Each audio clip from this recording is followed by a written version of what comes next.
불을 끄고 누우면 비로소 들리는 소리들이 있습니다. 낮 동안 삼켰던 말들, 차마 꺼내지 못한 싫습니다가 이불 속에서 되살아나는 소리. 오늘은 좀 불편한 질문으로 시작하겠습니다. 혹시 오늘도 하기 싫은 일에 네라고 대답하셨습니까?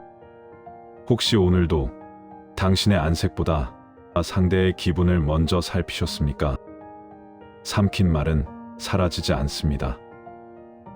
그것은 밤마다 당신의 위장을 쥐어짜고 어깨를 짓누르고 잠을 빼앗아 갑니다.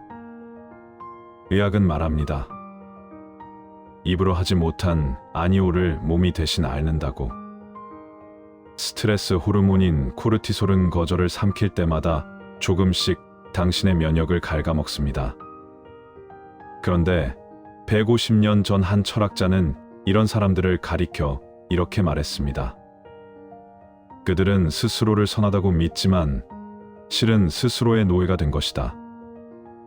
그의 이름은 프리드리히 니체입니다.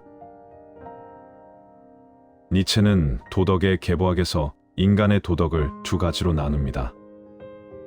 하나는 주인 도덕, 스스로 가치를 만드는 사람의 도덕입니다. 이 사람은 자기가 좋다고 느끼는 것을 좋다고 부릅니다. 자기 기준이 먼저입니다. 그래서 필요할 때 분명하게 선을 긋습니다. 다른 하나는 노예 도덕. 이것은 강한 자에 대한 원망에서 태어난 도덕입니다. 이 도덕 아래서 거절하는 사람은 이기적인 악인이 되고 참고 견디는 사람이 착한 선인이 됩니다. 불편한 진실을 하나 말씀드리겠습니다. 우리 사회에서 착하다는 칭찬은 때로 족쇄입니다. 당신은 정말 착해. 넌 부탁하면 다 들어주잖아. 그 말을 들을 때마다 당신은 조금씩 자신의 아니오를 삼킨 것입니다. 당신도 이런 적이 있지 않습니까? 퇴근 직전 상사가 건네는 추가 업무. 입에서는 아, 네, 알겠습니다가 나오지만 속에서는 뜨거운 것이 치밀어 오릅니다. 주말 아침, 지인의 전화, 갑작스러운 부탁, 가슴이 쿵 내려앉지만 안 된다는 말이 목구멍에 걸립니다.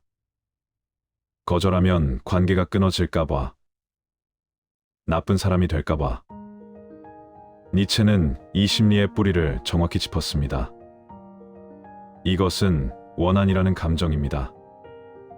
스스로 아니오라고 말할 힘이 없는 사람은 참는 자신을 선하다고 포장함으로써 버텨온 겁니다. 그러나 그 대가는 결국 자기 자신에게로 돌아옵니다. 니체는 선악의 저편에서 이렇게 경고합니다. 발산되지 못한 모든 본능은 안으로 향한다. 밖으로 내보내지 못한 분노, 표현하지 못한 거부, 이것들은 사라지지 않습니다. 방향만 바꿔서 당신의 내면을 공격하기 시작합니다. 그것이 죄책감이 되고 불면이 되고 결국에는 당신의 몸을 갉아먹는 병이 됩니다. 현대 정신신경면역학은 이것을 과학으로 증명했습니다. 거절을 억제하는 사람의 면역세포, 암을 감시하는 NK세포의 활성도가 급격히 떨어진다는 연구가 있습니다. 입이 하지 못한 아니오를 몸이 대신 외치는 겁니다. 그렇다면 니체는 이 굴레에서 어떻게 벗어나라고 했을까요? 차라투스트라는 이렇게 말했다 해서 니체는 인간의 정신이 거쳐야 할 3번의 변신을 이야기합니다. 첫 번째는 낙타입니다. 낙타는 무거운 짐을 지고 사막을 건넙니다. 너는 해야 한다는 명령 아래 묵묵히 견디는 존재. 가장의 무게, 조직에서의 책임, 사회가 기대하는 역할. 우리 대부분은 지금 이 낙타의 등 위에 있습니다. 그런데 니체는 말합니다. 낙타로만 살아서는 안 된다고. 사막 한가운데서 정신은 두 번째 변신을 해야 합니다. 바로 사자입니다. 사자는 사막에서 거대한 용을 마주합니다. 이 용의 비늘 하나하나에는 이런 글씨가 새겨져 있습니다. 너는 해야 한다. 그래야 착한 사람이지. 그게 내 도리야. 사자가 하는 일은 딱 하나입니다. 이 용을 향해 포효하는 것. 아니, 나는 원한다. 니체는 이것을 신성한 부정이라 불렀습니다. 성스러운 아니오. 이 아니오는 상대를 미워해서 내뱉는 말이 아닙니다. 이것은 오랫동안 남의 짐을 지느라 잊어버린 나 자신의 목소리를 되찾기 위한 선언입니다. 거절은 파괴가 아닙니다. 거절은 창조를 위한 빈 캔버스를 만드는 일입니다. 남이 그려놓은 그림을 지워야 비로소 내 그림을 그릴 수 있습니다.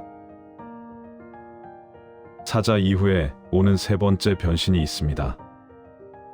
그것은 아이입니다. 아이는 과거에 매이지 않고 미래를 걱정하지 않습니다. 아이는 오직 지금 이 순간을 유희하며 스스로의 규칙을 만듭니다. 니체는 이것을 스스로 굴러가는 바퀴, 신성한 긍정이라 표현했습니다. 어쩌면 이런 의문이 드실 겁니다. 그래, 거절이 중요한 건 알겠다. 그런데 현실에서 어떻게? 좋습니다. 지금부터는 내일 당장 쓸 수 있는 이야기를 하겠습니다. 먼저 직장에서의 이야기입니다. 금요일 퇴근 30분 전 상사가 말합니다. 이거 월요일까지 정리해 놓을 수 있지? 가슴이 답답해집니다. 주말 약속이 있는데 하지만 내가 먼저 나옵니다. 여기서 니체의 사자가 된다는 것은 책상을 뒤엎는 게 아닙니다. 이렇게 말하는 겁니다. 부장님, 맡겨주신 건 감사합니다. 다만 지금 제가 맡고 있는 거니 월요일 마감이라 이번 거는 화요일 이후에 착수해도 괜찮을까요? 거절의 핵심은 미안합니다로 시작하지 않는 것입니다. 감사로 시작하고 내 상황을 사실 그대로 전하고 대안을 제시하는 것, 이것이 관계를 지키면서 나를 지키는 방법입니다. 이번엔 가족 이야기입니다. 성인이 된 자녀가 전화합니다.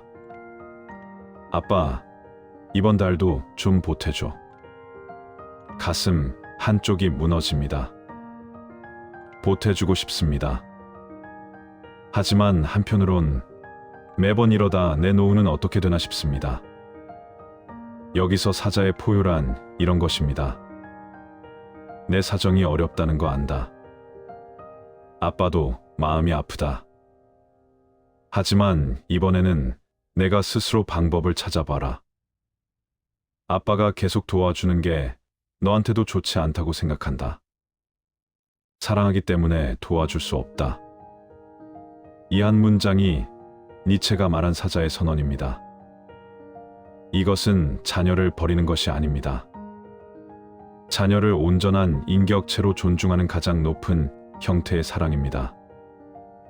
그리고 하나 더, 거절할 때 즉시 대답하지 않아도 됩니다. 생각 좀 해보고 연락할게. 이 한마디면 충분합니다. 마음이 급할 때 내뱉은 내는 당신을 배신합니다. 30분의 여유가 당신의 1년을 지켜줍니다. 거절하면 나쁜 사람인가요? 니체라면 이렇게 대답할 겁니다. 아닙니다. 당신은 비로소 당신 자신이 되기 시작한 겁니다. 거절은 누군가를 미워하는 말이 아닙니다. 거절은 당신의 시간과 영혼에 대한 존중의 선언입니다. 니체는 이렇게 말했습니다. 당신 자신을 소유하는 특권을 위해 치르기에 너무 높은 대가란 없다. 오늘 밤 이불 속에서 하나만 기억하십시오. 당신이 삼켜온 아니오는 나쁜 말이 아니었습니다. 그것은 당신이라는 사람이 아직 살아있다는 증거였습니다. 새벽 1시에 통찰이었습니다. 편안한 밤 되십시오. 오늘 밤에는 부디 삼키지 않아도 되는 잠을 주무시길 바랍니다.